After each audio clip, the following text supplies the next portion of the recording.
తెలంగాణ ముఖ్యమంత్రి రేవంత్ రెడ్డిని బీజేపీ నాయకులు కాపాడుతున్నారంటూ ఎమ్మెల్సీ దాసోజు శ్రవణ్ సంచలన వ్యాఖ్యలు చేశారు. దాని గురించి తెలుసుకునే ప్రయత్నం చేద్దాం. ఇక రేవంత్ను బీజేపీ కాపాడుతోంది. గ్రూప్ 1 పై ఒక్కరూ స్పందించడం లేదు. రిట్ పిటిషన్ వేయొద్దని చెప్పడం లేదు. అశోక్ నగర్లో ధర్నా చేసిన బండి సంజయ్ ఇప్పుడెందుకు నోరు మెదపడం లేదు. ఉద్యోగాలు అమ్ముకున్న ఈ ప్రభుత్వానికి అధికారంలో ఉండే అర్హత లేదు. గ్రూప్ 1 పరీక్ష తిరిగి నిర్వహించాలి. ప్రత్యేక అసెంబ్లీ పెట్టి చర్చ జరపాలి. విద్యార్థులపై పెట్టిన కేసులు విత్డ్రా చేయాలి. ఎమ్మెల్సీ దాసోజు శ్రవణ్ కుమార్ మండిపాటు కూడా ఇక్కడ చూడొచ్చు. ఎందుకంటే గ్రూప్ 1 సంబంధించిన అంశంలో బండి సంజయ్ గతంలో ర్యాలీ నిర్వహించినప్పుడు వాళ్ళకు మద్దతుగా వెళ్ళిండు. ముఖ్యమంత్రి రేవంత్ రెడ్డితో కూడా అక్కడ మాట్లాడే ప్రయత్నం చేసిండు.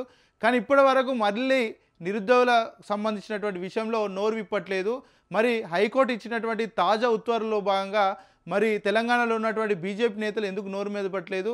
ఏదైతే బీజేపీ పార్టీ చెందినటువంటి ముఖ్య నేతలు బండి సంజయ్ కావచ్చు, కిషన్ రెడ్డి కావచ్చు, ఇతర నాయకులు కావచ్చు, బీజేపీకి సంబంధించినటువంటి అధ్యక్షుడు కావచ్చు, ఇప్పటి వరకు ఎందుకు వాళ్ళు మాట్లాడట్లేదు? ఎందుకు రేవంత్ రెడ్డిని కాపాడుతూ ఉన్నారు? వీళ్ళు మాట్లాడకపోవడం అంటే రేవంత్ రెడ్డిని కాపాడడమే కదా.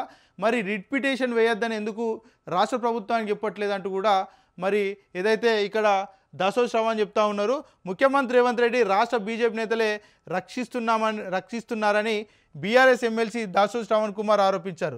తెలంగాణ భవన్లో శుక్రవారం మీడియాతో మాట్లాడుతూ గ్రూప్ 1 అంశం కోర్టు తీర్పై ఒక్క బీజేపీ నాయకుడు నోరు మెదపడం లేదని, ప్రభుత్వాన్ని ఒక్క మాట అనడం లేదన్నారు. గతంలో అశోక్ నగర్లో ధర్నా చేసిన బండి సంజయ్ ఇప్పుడు రిట్ పిటిషన్ వేయొద్దని ఎందుకు నోరు కూడా మెదపడం లేదని ప్రశ్నించారు. బీజేపీ నేతల నోటికి తాళాలు వేస్తున్నారంటూ ప్రశ్నించారు. బీజేపీని రేవంత్ రెడ్డి కోసం నడుపుతున్నారా లేక ప్రజల కోసం నడుపుతున్నారా అని ప్రశ్నించారు. జియో నెంబర్ 29 గ్రూప్ 1 పరీక్షల నిర్వహణ కానీ జియో నెంబర్ 46 విషయంలో నిరంకుశంగా వ్యవహరిస్తున్న బీజేపీ ఎందుకు ప్రశ్నించడం లేదని అన్నారు. ఎందుకంటే జియో నెంబర్ 29 అంశంలో గ్రూప్ 1 అభ్యర్థులంతా కూడా అశోక్ నగర్లో ర్యాలీ చేస్తూ ఉంటే